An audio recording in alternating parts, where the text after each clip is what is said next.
नाज़रीन आदाब, आप देख रहे हैं INN चैनल। मैं हूं शेख अहमद अली। आज की ख़ास बात में हम नज़र डालेंगे कई अहम कौमी और बैनुल अक़वामी ख़बरों पर।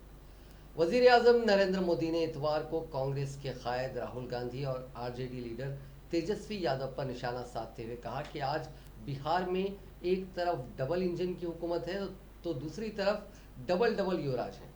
उन्होंने कहा कि कुछ साल पहले उत्तर प्रदेश में जो हाल डबल युवराज का हुआ, वही हाल बिहार में भी खास तौर पर जंगल राज के युवराज का होगा। वजीर आजम मोदी ने डबल डबल युवराज कहकर उत्तर प्रदेश इंतखाबात के दौरान साथ रहे राहुल गांधी और SP सरबराह अखिलेश यादव की जानिब इशारा किया। वहीं बिहार में डबल डबल युवराज के जरिए उन्होंने तेजस्वी और राहुल गांधी पर निशाना साधा। वजीर आजम मोदी ने CAA का जिक्र करते हुए कहा कि जब शहरियत तरमीमी कानून आया तो उन्होंने झूठ फैलाया कि बहुत सारे हिंदुस्तानियों की शहरियत चली जाएगी। उन्होंने सवाल किया कि अब 1 साल होने वाला है, लेकिन क्या किसी भी हिंदुस्तानी शहरी की शहरियत गई है? वज़ीर आज़म ने कांग्रेस समेत दीगर अपोजिशन पर निशाना साधते हुए कहा कि झूठ बोलकर और लोगों को डराकर ये लोग हमेशा अपने मफादात हासिल करते रहे हैं, आप लोगों का एतमाद तोड़ते रहे हैं। उन्होंने कहा कि जम्मू कश्मीर के भाई बहनों का वो एतमाद नहीं टूटने देंगे। उन्होंने कहा कि जब जम्मू कश्मीर से आर्टिकल 370 को मनसूख किया गया, तब भी उन्होंने यही कहा था कि कश्मीर में आग लग जाएगी, खून की नदियां बह जाएंगी, न जाने क्या क्या बोला गया। मोदी ने कहा कि आज जम्मू कश्मीर और लद्दाख अमन के साथ तरक्की की राह पर गामजन है। कश्मीर से एक ही आवाज़ उठ रही है कि बदउनवानी में मुलविस अफराद को सबक सिखाओ। उन्होंने कहा कि वो जम्मू कश्मीर के अपने भाई बहनों को यकीन दिलाते हैं कि उन्होंने उन पर जो एतमाद किया है वो उसको टूटने नहीं देंगे और उनकी लूटी गई पाई पाई को वापस लाने के लिए तमाम कानूनी अख्तियारात का इस्तेमाल करेंगे।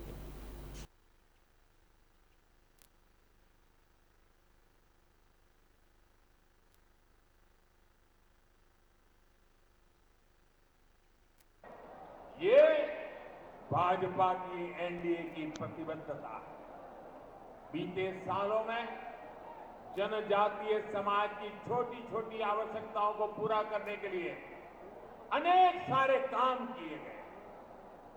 आदिवासी युवाओं की शिक्षा और कौशल को निखारने के लिए एकलव्य मॉडल स्कूल का नेटवर्क पूरे देश में जाल बिछाया जा रहा है। आदिवासी नायकों के सम्मान के लिए 1857 के स्वतंत्र संग्राम से लेकर बिरसा मुंडा जैसे लक्षावधि लोगों ने मातृभूमि की आजादी के लिए कष्ट झेले, तप किया।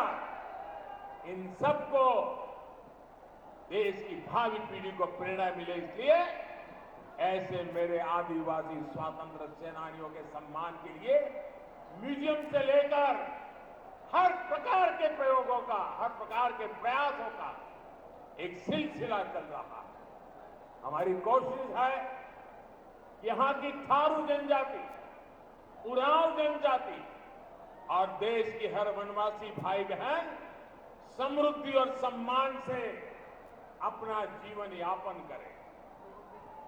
वाल्मीकि नगर टाइगर रिजर्व के साथ ही यहां इस क्षेत्र में पर्यटन विकास की अपार संभावनाएं। सरकार इनके विकास के लिए भी निरंतर काम कर रही है। इससे यहां के स्थानीय युवाओं के लिए, थारू जनजाति के युवाओं के लिए रोजगार के नए अवसर भी बढ़ेंगे। भाइयों बहनों, जनजातीय समाज देश की सुरक्षा, समृद्धि और संस्कारों के संरक्षक रहे। ये चंपा अरण्य तो रामायण काल से ही इसका जीता जागता साक्षी रहा। जनजातीय समाज ने हर कदम पर प्रभु राम का, माता सीता का साथ।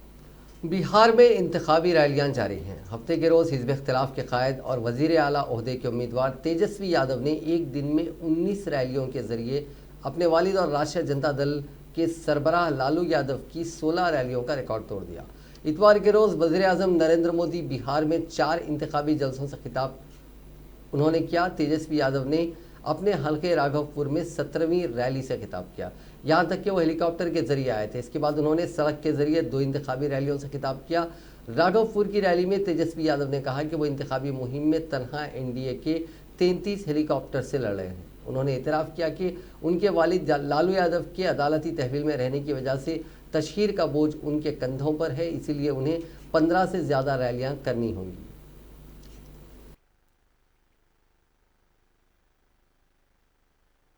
ये बिहार के अस्पतालों की सच्चाई।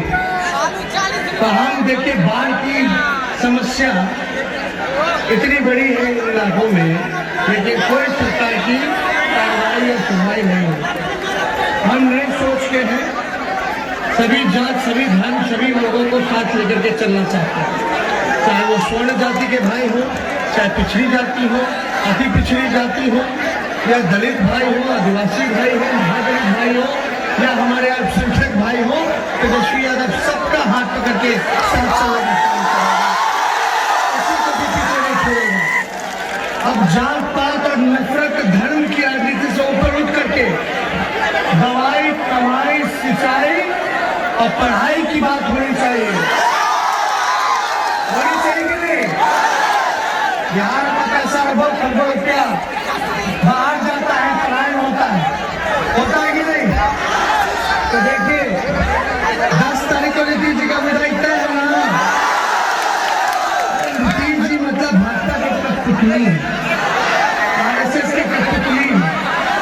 राज्यसभा में, लोकसभा में क्या किए याद है कि नहीं? कहाँ वोट किए थे, किसको वोट किए थे? हमारी पार्टी ने लड़ाई लड़ी। तो इसलिए उस चीजों को भूलना नहीं है आप लोगों को। गोल बंद होकर के एकजुट होकर के इस बार चुपचाप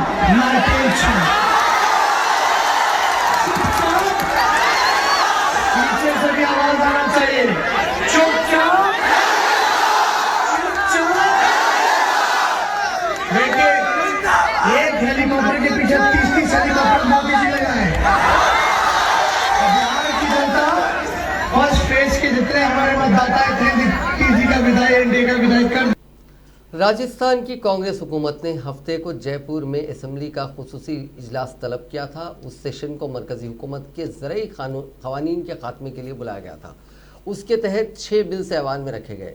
असेंबली उमूर के वजीर शांति धारीवाल ने ऐवान के पटल पर कुछ बड़े बिल मुतारिफ करवाए, जिनमें ज़रई पैदावार, तिजारत और तिजारती फ़रोग़ राजस्थान तरमीमी बिल और दीगर 5 और बिल्स हैं। इन बिल्स को पेश किया गया। इसके बाद ऐवान में साबिक़ सदर प्रणब मुखर्जी और दीगर मरहूम कायदीन को खिराज तहसीन पेश किया गया।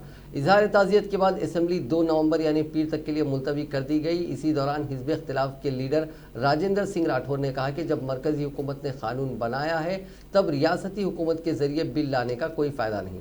बीजेपी लीडर और एमएलए मदन दिलावर ने कहा कि कांग्रेस मरकज़ के ज़रई क़वानीन के खिलाफ एक बिल ला चुकी है ताकि इसके धुंधलाहट को दूर किया जा सके। ये सब राहुल गांधी के कहने पर किया जा रहा है। दूसरी तरफ राजस्थान के सीनियर काबीना के वजीर प्रताप सिंह खचारेव ने कहा कि बीजेपी बहुत ही अनापरस्त हो गई है। उन्हें कानून लाने से पहले किसान तंजीमों से बात करनी चाहिए थी।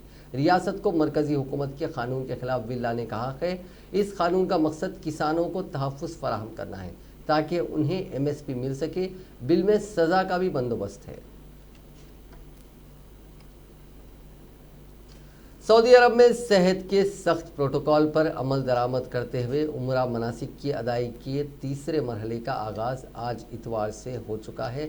आज से शुरू हुए उम्रा मनासिक के तीसरे मरहले में बैरून मुल्क से भी मुतमरीन शिरकत कर रहे हैं। सऊदी अरब की हज उम्रा कमेटी के रुकन और मक्के मौज़मा में ऐवान सनत और तिजारत की होटलिंग कमेटी के रुकन हानी अल उमैरी ने अल अरेबिया.net से बात करते हुए कहा कि दुनिया भर से बहुत बड़ी तादाद में फ़र्जंदान तौहीद उम्रा की अदायगी की ख्वाहिश रखते हैं। उनका कहना था कि उम्रा की अदायगी मज़ीद आसान बनाने के लिए हुकूमत ने उम्रा प्रोग्राम ऑनलाइन फ़रोख्त करने का फ़ैसला किया। इस प्रोग्राम की ख़रीदारी के बाद उम्रा के ख्वाहिशमंद हज़रात ऑनलाइन बुकिंग कर सकेंगे। उन्होंने कहा कि उम्रा प्रोग्राम ख़रीदने वाला कोई भी गैर मुल्की मुसलमान उम्रा वीज़ा हासिल करने के बाद हवाई जहाज़ों की टिकट, मवासिलात, होटलों में क़याम, उम्रे की अदाई से मुताल्लिक़ माउन कंपनी और दीगर ज़रूरी मराहिल की बुकिंग कर सकता है। अल उमरी का कहना था कि इस वक्त सऊदी अरब में उम्रा की सहूलत फराहम करने वाली 531 कंपनियाँ और टूर ऑपरेटर्स काम कर रहे हैं। एक सवाल के जवाब में उन्होंने कहा कि उम्रा की बुकिंग के लिए इस वक्त 32 ऑनलाइन बैनुल-अक़वामी प्लेटफॉर्म्स काम कर रहे हैं, जब उम्रा मनासिक के हवाले से 6500 गैर मुल्की एजेंट्स मसरूफ़ अमल हैं। दरिया असना अल हरमैन शरीफैन की जनरल प्रेसिडेंसी के तर्जुमान हानी हैदर ने एक बयान में बताया कि इंतज़ामिया उम्रा के तीसरे मरहले के आगाज़ के साथ लाखों नमाजियों और मुतमरीन की आमद की तवक्को रखती है। उनका कहना था कि अल हरमैन शरीफैन की इंतज़ामिया ने लाखों नमाजियों और मुतमरीन के इस्तकबाल की तैयारियां मुकम्मल कर ली हैं। मस्जिद हराम के साथ साथ मस्जिद नबवी सल्लल्लाहु अलैहि वसल्लम में भी मनासिक ज़ायरीन की तादाद में गैर मामूली इजाफा हो रहा है। एक सवाल के जवाब में उन्होंने कहा कि उम्रा मनासिक के तीसरे मरहले के पहले रोज़ 20,000 मुतमरीन और 60,000 नमाजियों का इस्तकबाल करेगी। उनका कहना था कि उम्रा ज़ायरीन और नमाजियों की सेहत और सलामती को यकीनी बनाने के लिए SOPs तैयार हैं, जिन पर सख्ती के साथ अमल दरामद कराया जाएगा। उनका कहना था कि मस्जिद हराम में 600 बरकी गाड़ियाँ और 5,000 व्हील चेयर्स भी फराहम की गई हैं, जबकि माजूर उम्रा ज़ायरीन की मदद के लिए कायम करदा टीमों को 120 मुलाजमीन की निगरानी में 24 घंटों की बुनियाद पर तकसीम किया गया है।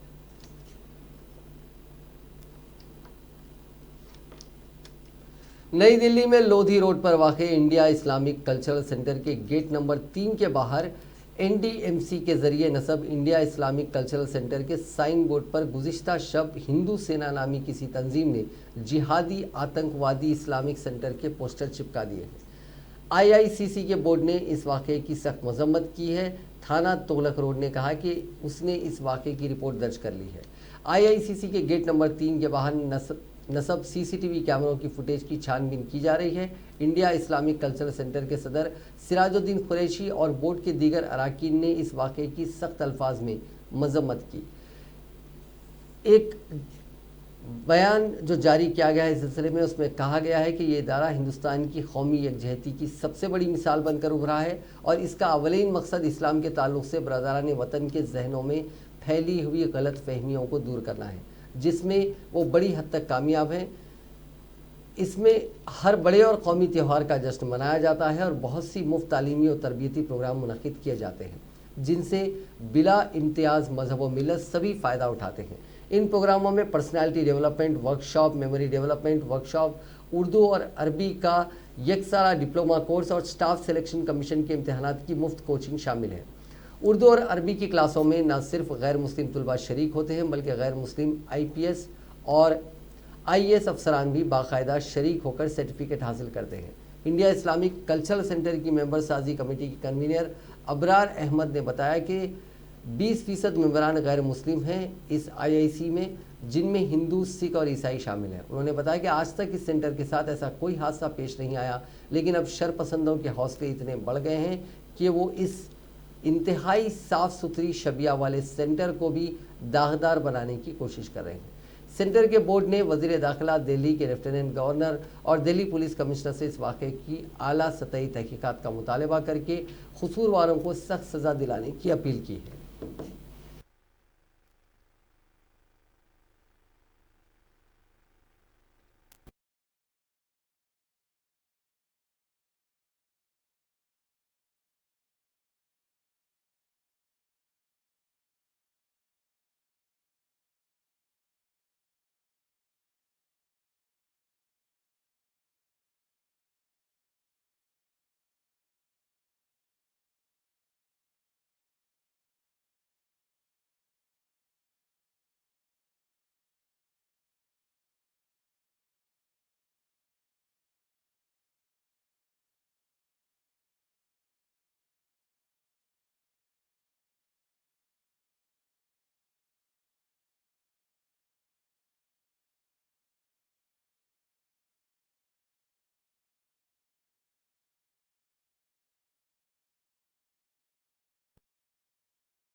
हमलों की भी वार्निंग दी गई है। नबी करीम मोहम्मद मुस्तफ़ा सल्लल्लाहु अलैहि वसल्लम के कार्टून पर शुरू हुए तनाज़े के बाद दुनिया भर के मुस्लिम, ख़ास तौर पर मुस्लिम ममालिक का निशाना बने मैक्रोन ने अल जज़ीरा को दिए गए एक इंटरव्यू में ये सफाई देने की कोशिश की। उन्होंने कहा कि फ्रांस के मकसद को गलत समझा जा रहा है। गौरतलब है कि अक्टूबर के अवाइल में तारीख के टीचर सैमुअल पेटी के कत्ल के बाद फ्रांसीसी सदर के बयान को लेकर मुस्लिम ममालिक में सख्त मुखालिफत की गई थी। मैक्रोन ने कहा था कि फ्रांस कभी भी कार्टून शाया करने के हक को मनसूख नहीं करेगा। ताहम मुस्लिम बरादरी तक अपनी बात पहुंचाने के लिए फ्रांस के सदर ने कतर के टीवी चैनल अल जज़ीरा को इंटरव्यू दिया था। मैक्रोन ने कहा कि मैं समझ सकता हूं कि लोगों को कैरिकेचर से हैरानी हो सकती है, लेकिन मैं इसके लिए कभी भी तशद्दुद को मौजू नहीं मानूंगा। उन्होंने कहा कि उनका मानना है कि अपने हुकूक और आज़ादी का तहफ़्फ़ुज़ करना उनका फ़र्ज़ है। कनाडा के शहर क्यूबेक में एक ख़ास तरह का लिबास पहने एक शख्स ने कई अफराद पर तेज़ धार हथियारों से हमला किया, जिसमें 2 अफराद हलाक और मुतअद्दिद ज़ख्मी हो गए। इतवार के रोज़ पुलिस ने एक शख्स को सूबाई मुखन्नना के पास गिरफ्तार कर लिया। पुलिस कुरून वस्ता के लिबास पहने इस शख्स की तलाश कर रही थी। यह हमला हफ्ते की देर रात सूबाई मुखन्नना के करीब हैलोवीन डे पर पेश आया। सूबाई पुलिस ने बताया कि वो एक ऐसे शख्स की तलाश कर रही है जो कुरून वस्ता के लिबास में मलबूस था और ख़तरनाक हथियारों से लैस था। पुलिस ने बताया कि इस हमले में 2 अफराद हलाक और 5 ज़ख्मी हो गए हैं। पुलिस ने इस इलाके के लोगों से अपने घरों में रहने की दरख्वास्त की है। पुलिस ने बताया कि अभी तक हमले के पीछे की वजह मालूम नहीं हो सकी है। बता दें कि कुछ दिन कबल फ्रांस के शहर नेस में एक चर्च में 3 अफराद को बेदर्दी से कत्ल करने का मामला सामने आया था। इस वाक़े के कुछ दिन बाद एक बार फिर से इसमें मुल्क में ग्रीक ऑर्थोडॉक्स चर्च में पादरी को गोली मारने का वाक़या सामने आया था। इस दौरान हमलावर पादरी पर हमला करके फरार हो गया। ज़ख्मी पादरी को अस्पताल में दाखिल कराया गया। पेट में गोली लगने की वजह से पादरी की हालत संगीन है। आसपास के इलाके में नाकाबंदी करके पुलिस हमलावर की तलाश कर रही है। हमले की असल वजह का पता नहीं चल सका। हमलावर एक ही बताया जा रहा है।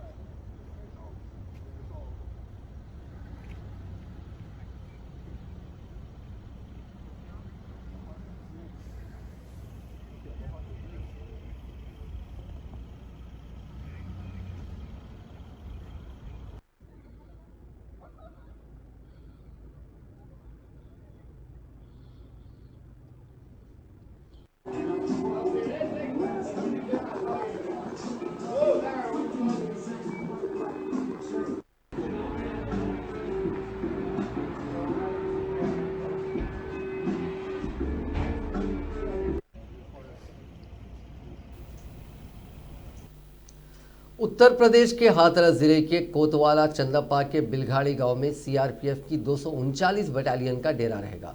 इतवार से सीआरपीएफ के 80 जवान मुतासरा फैमिली के तहफ़्फ़ुज़ में तैनात हो चुके हैं। हफ्ते को सीआरपीएफ के कमांडर मनमोहन सिंह रामपुर से हाथरस पहुंचे। उन्होंने कोतवाली चंदप्पा के इंचार्ज लक्ष्मण सिंह और सीओ ब्रह्मा सिंह रोहई से मुलाकात करके सीआरपीएफ जवानों के ठहरने के लिए जीएल महाविद्यालय का जायजा लिया। इसके बाद वो मुतासरा के गांव पहुंचे और अहले खाना से मुलाकात की और गांव का भी दौरा किया। कमांडर मनमोहन सिंह ने कहा कि अभी मैं आया हूं, कप्तान साहब से मुलाकात कर ली है, अभी डीएम से मुलाकात करते हुए बातचीत करनी है। हमारे जवान आएंगे, उनके रहने का भी इंतज़ाम कर दिया गया है। आज से गाँव में जवानों की तैनाती कर दी जाएगी। कमांडर ने मुतासरा के घर के सिक्योरिटी सिस्टम का भी जायजा लिया। मुतासरा के घर लगे सीसीटीवी कैमरे वाले मशीन रूम को भी चेक किया। कोतवाली इंचार्ज लक्ष्मण सिंह ने कमांडर को कैमरों के बारे में जानकारी दी। वाज़ेह रहे कि सीआरपीएफ की 239 बटालियन के 80 जवानों को मुतासरा की फैमिली के तहफ़्फ़ुज़ की जिम्मेदारी दी गई है। वाज़ेह रहे कि सुप्रीम कोर्ट ने रियासती हुकूमत को मुतासरा की फैमिली को तहफ़्फ़ुज़ देने के अहकाम दिए थे, जिसके बाद अभी तक यूपी पुलिस मुतासरा फैमिली के तहफ़्फ़ुज़ की जिम्मेदारी संभाल रही थी, लेकिन इतवार से अहले खाना के तहफ़्फ़ुज़ की जिम्मेदारी सीआरपीएफ के हाथों में होगी। इससे पहले हाथरस जिले इंतजामिया ने मुतासरा फैमिली के घर सीसीटीवी कैमरों के साथ ही मेटल डिटेक्टर मशीन लगवाई थी। लॉकडाउन के बाद मईशत के आहिस्ता आहिस्ता ट्रैक पर लौटने के साथ ही महसूल की उसूली में भी इजाफा होना शुरू हो गया है। रवां साल अक्टूबर में जीएसटी से 1,05,155 करोड़ रुपए से ज़ायद की आमदनी हुई थी, जो कि गुज़िश्ता साल के इसी महीने में जमा होने वाली आमदनी से 10% ज़्यादा है। वजारत खजाना की जानिब से आज जारी जीएसटी कलेक्शन की आदाद और शुमार के मुताबिक अक्टूबर 2020 में जीएसटी महसूल की वसूली 1,05,155 करोड़ थी, जिसमें CGST 19,193 crore, SGST 25,411 crore, IGST 52,540 crore और माविज़े सेस में 932 करोड़ रुपये शामिल हैं। आईजीएसटी में 23,375 करोड़ रुपए का टैक्स और जमा सामान पर 932 करोड़ रुपए माविज़ा सेस शामिल है। वजारत खजाना के मुताबिक 31 अक्टूबर तक 80 लाख टैक्स दहिंदगान ने जीएसटीआरबी रिटर्न्स दाखिल किए हैं। सरकार ने आईजीएसटी महसूल में से 25,091 करोड़ रुपए से जीएसटी में शामिल 19,427 करोड़ रुपए एसजीएसटी को मुंतकिल कर दिए हैं। बाकायदा मुंतकली के बाद मरकजी हुकूमत को 44,285 करोड़ रुपए और रियासतों को अक्टूबर में 44,839 करोड़ रुपए मिलेंगे।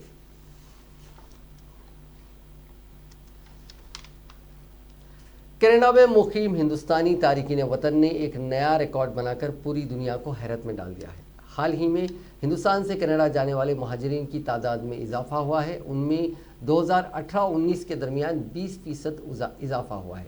कनाडा की हुकूमत कोविड-19 वबाई इमराज और दीगर पाबंदियों की वजह से मुतवक्को कमी को पूरा करने के लिए इस मुल्क में आने वाले तारिकीन वतन की तादाद में इजाफा कर रही है, जिसकी वजह से हिंदुस्तान मुस्तकिल रिहाइश का सबसे बड़ा जरिया है।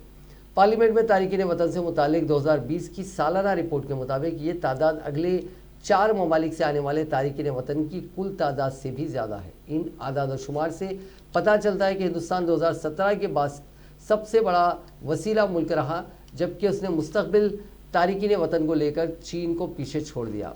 अगरचे कि इससे कबल 2021 के लिए 3,51,000 मुस्तकिल तारिकीन वतन और 2022 के लिए 3,61,000 मुस्तकिल तारिकीन वतन के मंसूबे थे, लेकिन इसमें इजाफा करके 4,01,000 और 4,11,000 कर दिया गया है, जबकि 2023 के लिए ये तादाद 4,21,000 है। कनाडा के इमिग्रेशन के वजीर मार्को मेंडेसेना ने एक बयान में कहा कि ये हिजरत न सिर्फ इस वबा से निकलने के लिए ज़रूरी है, बल्कि मुल्क की खलील मुद्दती माशी बहाली और तवील मुद्दती माशी नमू के लिए भी ज़रूरी है। कनाडा के अवाम ने देखा कि कैसे नए लोग हमारे इस्तकबाल और देखभाल के मरकज़ में अहम किरदार अदा करते हैं और हमारी मेज़ पर खाना पेश करने तक मदद करते हैं। हमारा मंसूबा जल्द मजदूरी की कमी पर काबू पाना है और कनाडा को आलमी सतह पर मुसाबकती रखने के लिए आबादी में इजाफा करेगा।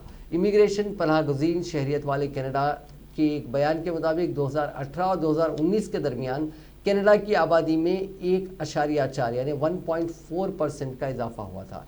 इसमें यह भी कहा गया था कि 2030 के अवाइल में कनाडा की आबादी में इजाफे का इन्हिसार मुकम्मल तौर पर इमिग्रेशन पर होगा और ये कि कनाडा को जवान, हुनरमंद और मुलाजिमीन के लिए बैनुल अक़वामी सतह पर मुकाबला करने के लिए तैयार रहना चाहिए।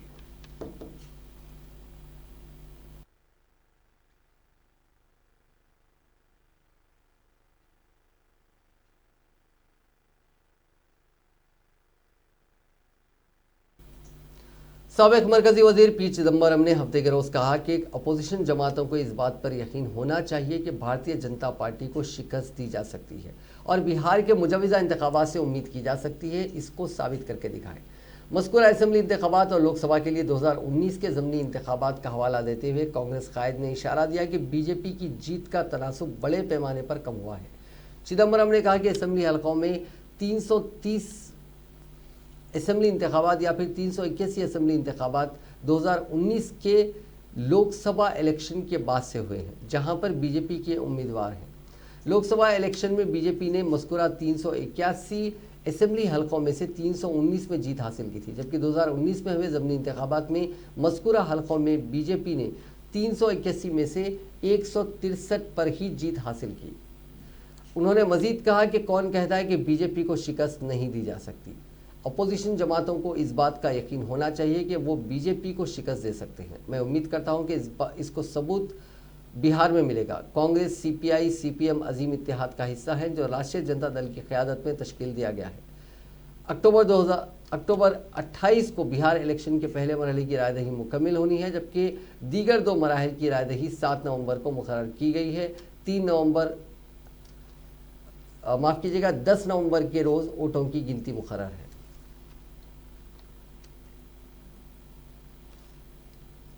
दिल्ली और कौमी राजधानी यानी एनसीआर रीजन में इतवार की सुबह हवा के मियार में कोई बेहतरी नहीं आई और धुंध ने आसमान को घेरे में ले रखा है। सेंट्रल पोल्यूशन कंट्रोल बोर्ड के मुताबिक आज हवा की क्वालिटी इंडेक्स 365 रिकॉर्ड किया गया, जो इंतहाई बदतर ज़मरे में है। आज सुबह कम से कम दर्जे हरारत 11.6 डिग्री रिकॉर्ड किया गया, जबकि रुतूबत की सतह 77% रही। अब बात करते हैं कोरोना की। दुनिया में कोरोना से मुतासरीन का आंकड़ा 4 करोड़ 65 लाख से ज़्यादा हो गया। 3 करोड़ 34,92,886 मरीज रिकवर हो चुके हैं। अब तक 12,02,525 लोगों की मौत हो चुकी है। दुनिया भर में अब भी 1 करोड़ 17,54,521 अफराद ज़ेरे इलाज हैं। इसी बीच ब्रिटेन में दूसरा लॉकडाउन लगाया गया है, जो 2 दिसंबर तक लागू रहेगा। हालांकि इतवार के रोज़ वज़ीर माइकल गोव ने कहा कि इसे बढ़ाया जा सकता है।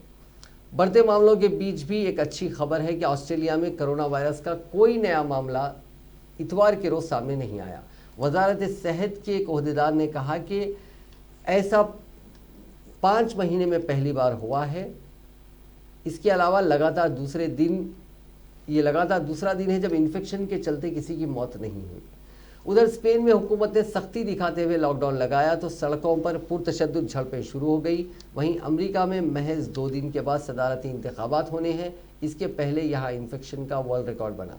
हफ्ते के रोज़ वहाँ 1,233 मामले सामने आए थे। उसने हिंदुस्तान को इस मामले में पीछे छोड़ दिया, क्योंकि यहाँ सितंबर में एक दिन में 97,894 मामले सामने आए थे।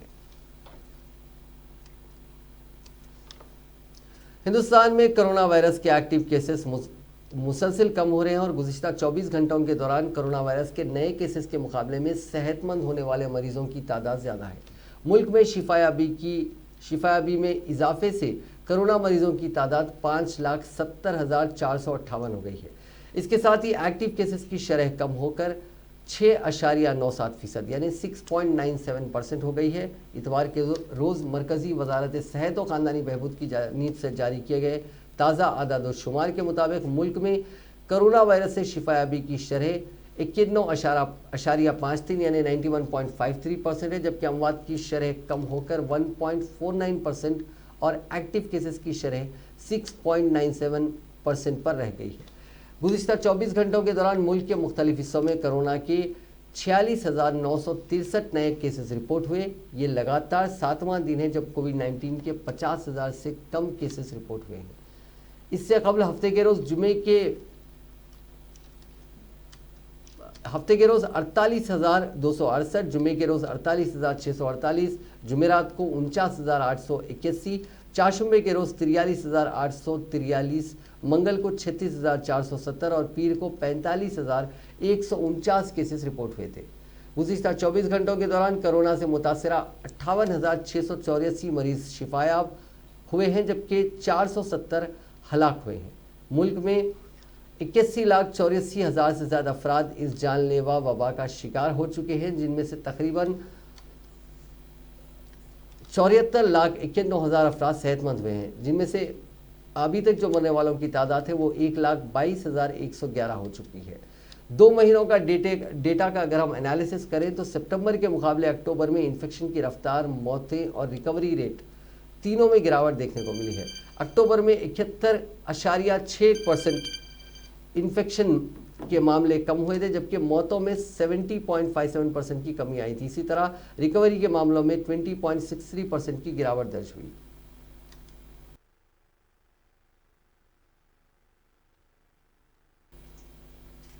आखिर में बात तेलंगाना की। तेलंगाना में कोविड-19 के मुस्बित मामलात में इजाफा जारी है, क्योंकि रियासत में 416 नए मामलात दर्ज किए गए हैं, जिसके बाद रियासत में मामलात की तादाद बढ़कर 2,40,048 हो गई है। रियासत में बहैसियत मजमूई अमवात की तादाद बढ़कर 1,341 हो गई है, क्योंकि गुज़िश्ता 24 घंटों के दौरान मजीद 5 अमवात हुई हैं। नाज़रीन, आज की खास बात में बस इतना ही। आपसे कल मुलाकात होगी नई खबरों के साथ, नए एनालिसिस के साथ। फिलहाल दीजिए इजाज़त। खुदा हाफिज़।